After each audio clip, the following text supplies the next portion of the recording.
என்னாருடைய சிவனையை போற்றி எந்நாட்டவருக்கும் இறைவா போற்றி. அனைவருக்கும் வணக்கம். சிம்ம ராசிக்குண்டான பிப்ரவரி மாத பலன்கள் 2025ஆம் ஆண்டு எப்படி இருக்கும் அப்படிங்கிறத நம்ம பார்க்கலாம். அதற்கு முன்னாடி நம்மளுடைய சேனலை சப்ஸ்கிரைப் பண்ணிக்கோங்க. நம்மளுடைய சேனல்ல ஆன்மீகம் சார்ந்த விஷயங்கள், இறை வழிபாடு, ஜோதிடம், பரிகாரங்கள், இப்படி நிறைய விஷயங்கள் கொடுத்துட்டு இருக்கோம். அதையும் பார்த்து நீங்க பயன்பெறுங்கள். சிம்ம ராசியை பொறுத்த வரைக்கும் பார்த்துட்டீங்கன்னா, உங்களை ஆளக்கூடிய கிரகம் நீங்க யார், உங்களுடைய கேரக்டர் என்ன அப்படின்னு சொல்றது சூரியன் தான். இந்த சூரியன் அப்படின்னு சொல்லக்கூடியவர் பார்த்துட்டீங்கன்னா உங்களுடைய ராசிக்கு 6ஆம் வீட்டுல இருக்கார் 12ஆம் தேதி வரைக்கும். 12ஆம் தேதிக்கு மேல உங்க ராசிக்கு போய் நேரா சிம்மத்தை பார்க்கிறார். இது சிம்ம ராசிக்கும் பொருந்தும், சிம்ம லக்னத்துக்கும் பொருந்தும் இந்த பதிவு. அப்போ சிம்ம ராசிக்கு ராசி அதிபதி மறையிறது அப்படிங்கிறது ஒரு சிறப்பு கிடையாது. 11ஆம் தேதி வரைக்கும் நீங்க கவனமா தான் இருக்கணும். ஏன் அப்படின்னா 6ஆம் இடம் அப்படிங்கிறது கடன், நோய், வழக்கு, வேலையில பிரச்சனைகளை கொடுக்கக்கூடியது, அல்லது வேலையில ஒரு இடமாற்றம், இது எல்லாமே உங்களுக்கு 12ஆம் தேதி வரைக்கும் நடக்கும். அதற்கு மேல் பார்த்துட்டீங்கன்னா இந்த 12ஆம் தேதிக்கு மேல இந்த சூரியன் சனி பகவானோட சேர்ந்து உங்களுடைய ராசியை நேருக்கு நேர் பார்க்க போகிறார். எப்பொழுதுமே ராசி அதிபதியோ லக்னாதிபதியோ தன்னுடைய லக்னத்தையோ தன்னுடைய சொந்த வீட்டையோ தன்னுடைய ராசியோ பார்த்தால் மிகப்பெரிய யோகத்தை கொடுக்கும். அப்ப சிம்ம ராசிக்கு பிப்ரவரி மாதம் 12ஆம் தேதிக்கு மேல நீங்க இப்ப எதெல்லாம் உங்களுக்கு தடையா இருக்குதோ அந்த தடையெல்லாம் 12ஆம் தேதிக்கு மேல உடையும். சூரியன் அப்படின்னா ஒளி கிரகம். மற்ற எல்லா கிரகங்களையுமே நம்ம பஞ்சாங்கத்துல, நம்ம ஆன்மீகத்துல என்ன சொல்றோம்னா ஒரு குருட்டு கிரகம் அப்படின்னு சொல்றோம். சூரியனை மட்டும்தான் ஒளி கிரகம்னு சொல்றோம். அதனாலதான் நவகிரகத்துல பாத்தீங்கன்னா நடுவுல அவரை வச்சிருப்பாரு. சூரிய உதயம் ஆனாத்தான் எல்லாத்துக்குமே பூஜை. சூரியன் எப்போ உதயம் ஆகுதோ அதற்கப்புறம் தான் நம்ம உலகத்துக்கு வெளிச்சம் இல்லைங்களா?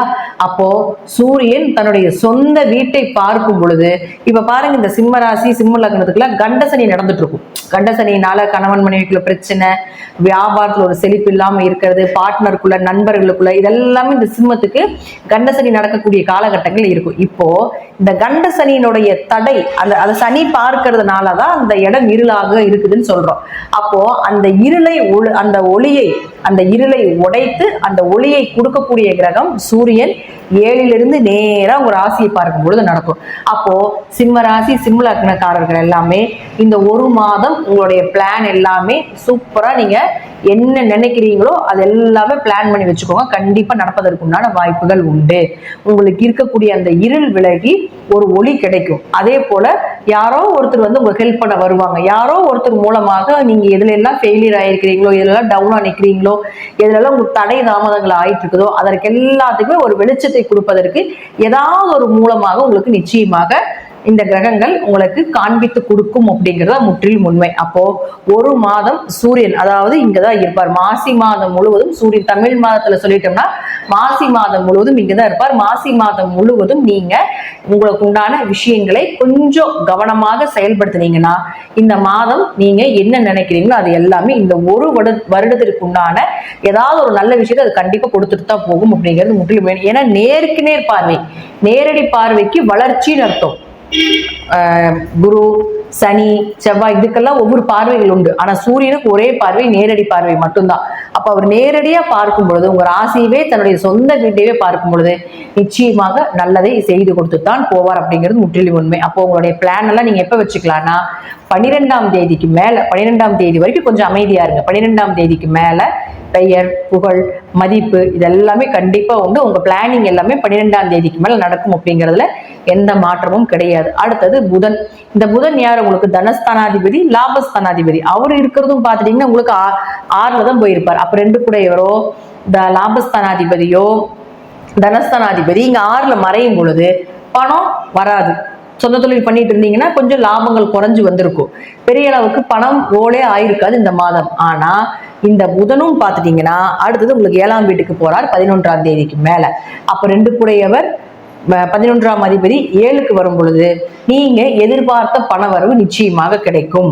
பார்ட்னர் மூலமாகவோ எந்த தொழில் பண்ணிட்டு இருந்தீங்கனாலும் இப்ப இருக்கக்கூடிய அந்த இருள் அப்படின்னு சொல்லக்கூடியது 11ஆம் தேதிக்கு மேல நிச்சயமாக இருக்காது. ஏதாவது ஒரு வழியில பண வரவு, சுப நிகழ்ச்சிகள், திருமணம் சார்ந்த விஷயங்கள் இதெல்லாமே நிச்சயமாக ஏற்படுத்தி கொடுப்பார். 7ஆம் இடம் அப்படிங்கிற திருமண ஸ்தானம் இல்லையா, அப்ப அங்க புதன் வரக்கூடிய காலகட்டங்களை ஏதாவது ஒரு வழிவகையில் உங்களுக்கு திருமணம் சார்ந்த விஷயங்கள், நீங்க எதிர்பார்த்த திருமணம், அதே போல எதிர்பார்த்த லாபங்கள் இதெல்லாமே நிச்சயமா கிடைப்பதற்குண்டான, ஏன்னா அவர் தான் வந்து உங்களுக்கு குடும்பஸ்தானம், குடும்பத்தை அமைச்சு கொடுக்கக்கூடிய கிரகமும் யாருன்னு பாத்துட்டீங்கன்னா புதன் தான். அப்ப அவர் போய் உங்களுக்கு 7க்கு வரும் பொழுது குடும்பத்தை நிச்சயமாக ஏற்படுத்தி கொடுப்பார் அப்படிங்கிறதுல மாற்றமே கிடையாது. அடுத்தது உங்க ஜாதகத்துல பாருங்க யாரோட சேர்றாங்க, யாருடைய சேர்க்கை அப்படிங்கிறது ரொம்ப முக்கியம். சனி பகவானோட சேருது சூரியனும் புதனும்.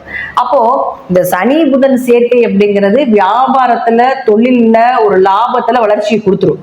ஆனா உங்களுக்கு என்ன பண்ணும்னா அதுல ரீதியா வரக்கூடிய சில பணம் எல்லாமே கொஞ்சம் மந்த நிலைகளாக இருப்பதற்கு, பணம் வர்ற இடம் கொஞ்சம் தாமதமா வர்றது, இதெல்லாம் ஏன்னா சனியில தாமத கிரகம்னு சொல்றோம். அப்போ விஷயம் நடந்துடும், ஆனா அந்த பணம் கொஞ்சம் இழுபறியா இருக்கும், ஆனா வந்துடும் கண்டிப்பா. ஏன்னா சனி ஆட்சி பலம் பெற்றிருக்கிறதுனால கண்டிப்பா அந்த பணம் கண்டிப்பா நிச்சயம் வந்து சேரும். ஆனா உங்க ஜாதகத்துல இதே போல சூரியனும் சனியும் சேர்ந்து இருக்கான்னு பாருங்க. இந்த சூரியன் சனி சேர்க்கை ஆண் ஜாதகமாக இருந்தால் கண்டிப்பாக அப்பாவுக்கும் பையனும் வீட்டுல ஒரே சண்டை சச்சரவு பிரச்சனைகளாகத்தான் இருக்கும். வீட்டுல 2 பேரும் இருக்கவே மாட்டாங்க, ஒருத்தர் இருந்தா ஒருத்தர் வெளியே போயிடுவாங்க, நிம்மதியா ஒரு நேரம் சாப்பாடு சாப்பிட முடியாது. இது உங்க ஜாதகத்துல இருக்கான்னு பாருங்க. அப்படி இருந்தால் வருடம் ஒரே ஒரு முறை மட்டும்தான் சனியும் சூரியனும் சேரும். அப்ப அந்த காலகட்டங்கள் அந்த தோஷத்தை அதிகப்படுத்தி கொடுக்கும் ஆண் ஜாதகமா இருந்தா. அப்ப இந்த ஒரு மாதம் மட்டும் கொஞ்சம், மாசி மாதம் மட்டும் கொஞ்சம் நீங்க என்ன பண்ணணும், 16ஆம் தேதி 12ஆம் தேதிக்கு மேல வந்து ஒரு மாத காலங்கள் வீட்டுல அப்பாவும் பையனும் இந்த காம்பினேஷன் இருந்தா மட்டும் கொஞ்சம் கவனமா இருங்க. தேவையில்லாத பேச்சுக்களை பேச வேண்டாம். குடும்பத்துல தேவையில்லாத வியாபாரம் சார்ந்த, தொழில் சார்ந்த பிரச்சனைகள் வரும் அப்படிங்கிறதுனாலதான் நம்ம என்ன சொல்றோம்னா இந்த காம்பினேஷன் இருக்கக்கூடியவங்க கொஞ்சம் கவனமா இருந்துக்கோங்க. அதே போல பாருங்க பெண் ஜாதகத்தில் நம்பிப்பிடுதுன்னு வச்சுக்கோங்களேன், அப்பாவும் பொண்ணும் பயங்கர பாசமா இருப்பாங்க. இந்த காலகட்டங்கள் எல்லாமே அப்பா கிட்ட என்ன கேட்டீங்கன்னாலும் கிடைக்கும், தாராளமா வாங்கிட்டு போய்க்கலாம். சின்ன சின்ன சங்கடங்கள் இருந்தாலும் கூட இப்ப கேட்கக்கூடிய விஷயங்கள் எல்லாமே நடக்கும். பெண் ஜாதகத்துல சூரியனும் சனியும் சேர்ந்ததுன்னா அந்த பொண்ணும் அதிர்ஷ்டசாலி, அவங்க அப்பாவும் அதிர்ஷ்டசாலி, 2 பேரும் பிரியவே மாட்டாங்க, யாரையும் விட்டு கொடுத்துக்கவும் பேசிக்கவும் மாட்டாங்க. இது வந்து பெண் ஜாதகத்துக்கு. ஆண் ஜாதகத்துக்கு மட்டும்தான் இந்த பாதகம், பெண் ஜாதகத்துக்கு அது யோகம். அதே போல அடுத்தது பாருங்க உங்க ஜாதகத்துல ராகு சுக்கிரன் சேர்க்கை இருக்கான்னு பாருங்க. இந்த ராகு சுக்கிரன் சேர்க்கை உச்சகட்ட பண வரவு மகாலட்சுமி யோகம், அதே போல உச்சகட்ட பெண் சாபம். அப்போ உங்க ஜாதகத்துல இந்த காம்பினேஷன் இதுன்னு வச்சுக்கோங்களேன், நல்ல பணவரவு வசதி வாய்ப்புகளோட நீங்க இருக்கிறீங்க அப்படின்னா உங்க குடும்பத்தில் இருக்கக்கூடிய பெண்களுடைய நிலைகள், பங்காளி உறவுகள் இருக்கக்கூடிய பெண்களுடைய நிலைகள், உங்க வம்சத்தில் இருக்கக்கூடிய பெண்களுடைய நிலைகள் எல்லாமே நல்லா இருக்காது. ஒன்னா ஆண் வாரிசாகவே பிறக்கும் அல்லது பெண் வாரிசாகவே பிறந்துட்டு இருக்கும். இதுல இன்னொரு என்னன்னு பாத்துட்டீங்கன்னா பெண்களுக்கு ஒரு நிம்மதி அப்படிங்கிறது இருக்கவே இருக்காது உங்க குடும்பத்துல. அல்லது கணவன் மனைவி பிரிந்து வாழ்வாங்க, விடோவா இருப்பாங்க, அல்லது கணவர் இருக்க மாட்டாங்க. ஏதாவது ஒரு வழியில பெண்கள் பாதிக்கப்படுவாங்க. இதுதான் சுக்கிரன் ராகு சேர்க்கை இருந்தால் உங்க வம்சத்தில் நடக்கக்கூடிய உச்சகட்ட பெண் சாபம். ஆனா பணவரவெல்லாம் கொடுத்துரும். இந்த சுக்கிரன் ராகு சேர்க்கை பணவரவு, மகாலட்சுமி யோகம், எப்படி பணம் வருது, எது வருது, தொடக்கூடிய விஷயங்கள் எல்லாமே லாபமா வர்றது எல்லாமே இந்த சுக்கிரன் ராகு சேர்க்கை. நான் சொன்னது போல இந்த காம்பினேஷன் உங்க ஜாதகத்துல இருந்ததுன்னா இந்த அமைப்புகள் இருக்கும் அப்படிங்கிறத சொல்ற.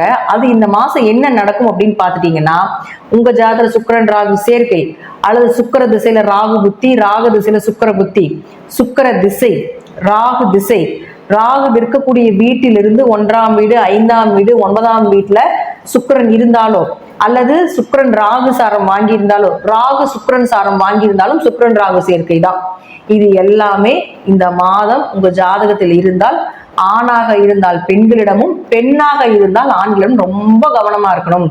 தேவையில்லாத ஒரு அவமானங்களோ, தேவையில்லாத ஒரு கெட்ட பெயரோ, குடும்பத்தை விட்டு வெளியே எங்காவது அந்த லவ் பண்ணிட்டு ஓடுறது, தேவையில்லாத ரிஜிஸ்டர் மேரேஜ் பண்றது, குடும்பத்தை ஏமாத்துறது, தன்னை மறந்து சில செயல்கள் செய்யறது, இதெல்லாமே இந்த சுக்கிரன் ராகு காம்பினேஷன் ஜாதகத்தில் இருந்தால் நடக்கும். உங்க ஜாதகத்தில் இருந்து அது வந்து வருஷம் ஒரு முறை மட்டும்தான் இந்த சுக்கிரன் ராகு காம்பினேஷன் வரும். சுக்கிரன் உச்சமாகிறது யோகம். ஆனா இந்த முறை ராகுவோட சுக்கிரன் உச்சமாகிறப்போ இந்த விஷயம் உங்களுக்கு தெரியாம கூட நடக்கும், உங்களையும் மீறி நடக்கும். போதைக்கு அடிமையாகிறது, தனக்கே தெரியாம எப்படி அதே உச்சகட்ட போதையில் இருக்கிறது, என்ன நடக்குது ஏதுன்னே தெரியாத அளவுக்கு சூழ்நிலைகள் எல்லாமே இந்த சுக்கிரன் ராகு கொடுத்துரும்.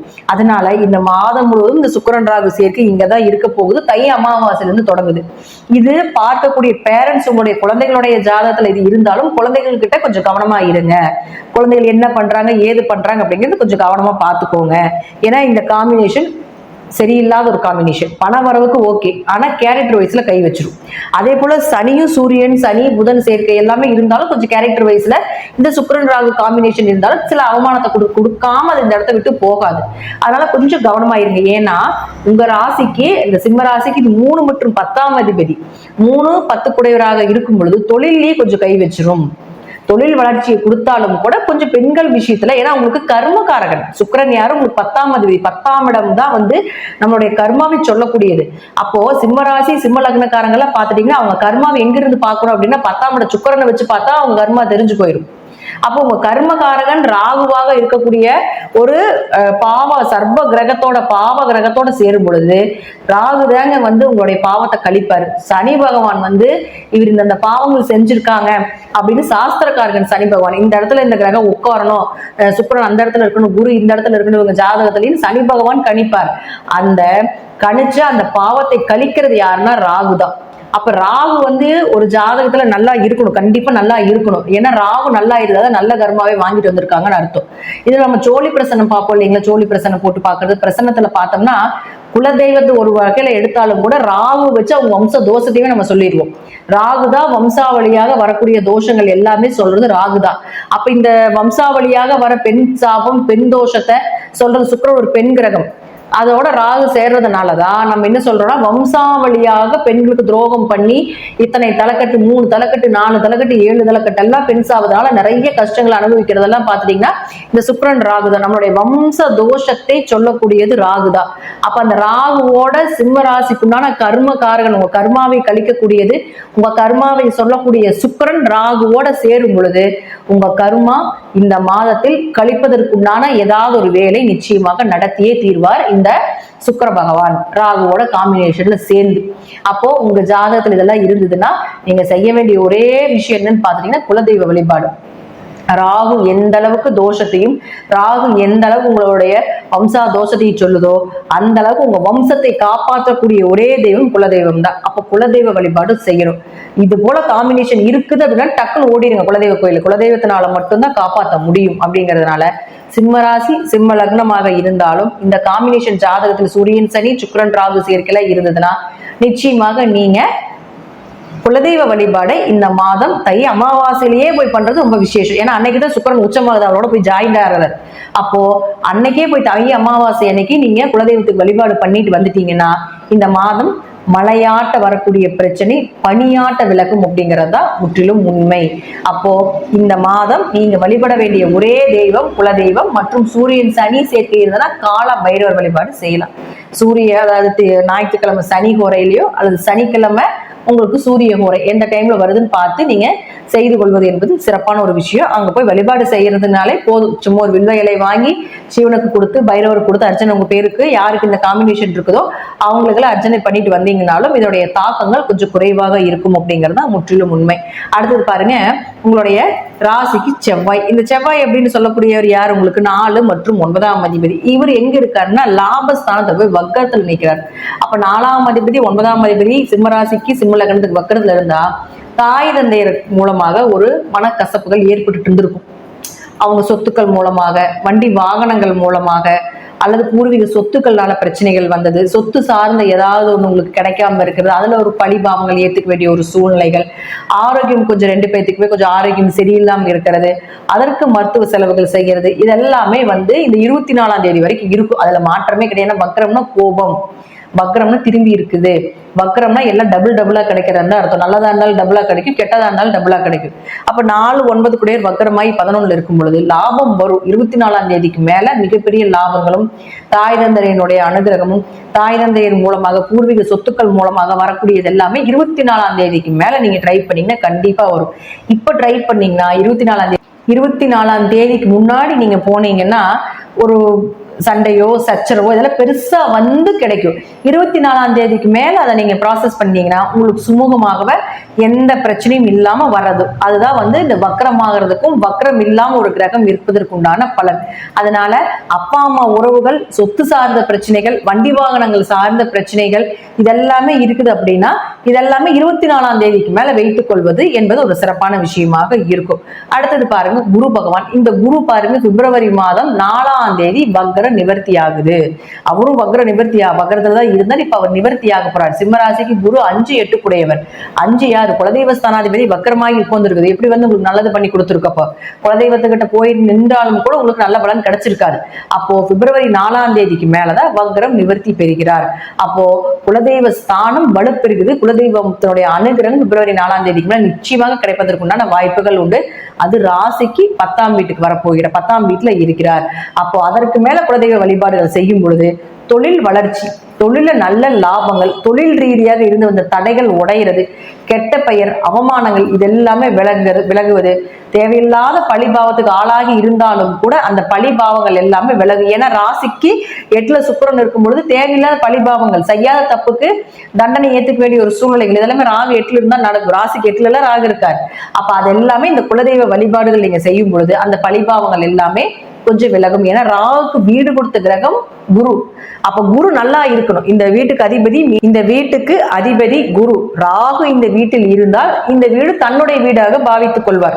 அப்போ ராகு நிற்கின்ற வீட்டின் அதிபதி நல்ல நிலையில் இருக்கணும். அப்ப ராகு 8ல இருந்து அவமானங்கள், சண்டை சச்சரவு, பிரச்சனைகள், அடிபடுறது, காலில் காயம் படுறது, தலையில் அடிபடுறது இதெல்லாமே ராகு கொடுத்துட்டு இருக்கும். அதற்கு வீடு கொடுத்த குரு வக்ரத்துல இருந்தார். இப்ப 4ஆம் தேதிக்கு மேல வக்ர நிவர்த்தி ஆகும் பொழுது இந்த ராகு கொடுக்கக்கூடிய இந்த கெடுபலன்கள் எல்லாமே இந்த குருவால ஒன்னா தெரியப்படும் அல்லது குறைக்கப்படும் அல்லது வராம கூட போறதுக்குண்டான வாய்ப்புகளும் உண்டு. அது உங்க தசை புத்தி நல்லா இருந்தால் சுத்தமாகவே வராது அப்படிங்கிறது முற்றிலும் உண்மை. கோச்சாரங்கள் அருமையாக 100க்கு 100% பேசுது அப்படிங்கிறது தான் உண்மை. அப்ப கோச்சாரப்படி மாத பலன்களே நீங்க இதை கண்டினியூ நீங்க பார்க்கும் பொழுதுமே இந்த மாசத்தெல்லாம் நடக்குமா, அப்ப அது தகுந்தது போல நம்ம மாற்றிக்கொள்வது என்பது சிறப்பு. அப்ப பிப்ரவரி 4ஆம் தேதிக்கு மேல நீங்க வந்து எந்த விஷயமாக இருந்தாலும் நீங்க மூவ் பண்ணீங்கன்னா நல்லது நடக்கும். அது வரைக்கும் கொஞ்சம் கவனமாக பொறுமையாக இருந்து செயல்படுத்த வேண்டியது ஒரு உண்மை. அடுத்தது பாரு, உங்க லக்னத்துக்கு 6 மற்றும் 7ஆம் அதிபதினு சொல்லக்கூடிய சனி பகவான். இந்த சனி போய் உங்களுக்கு ராசிக்கு 7ல உச்சமாய் நேரா பார்த்துட்டு இருக்கிறார். சூரியன் மேல வரும் பொழுது இவருடைய ஒளி மூலமாக கொஞ்சம் சனி பகவானுடைய பாதிப்பு கொஞ்சம் குறைக்கப்படும் அப்படிங்கிறது தான் முற்றிலும் உண்மையான ஒரு விஷயமாக இருக்குது. நன்றி. இதெல்லாமே நான் சொல்லக்கூடிய கருத்துக்கள் உங்களுடைய ஜாதகத்துல தசா புத்திப்படி சிறிது மாறுபடலாம். மீண்டும் ஒரு நல்ல பதிவுல சந்திக்கலாம். திருச்சிற்றம்பலம், தில்லையம்பலம், ஸ்ரீ நரசிம்ம திருடிகளே சரணம்.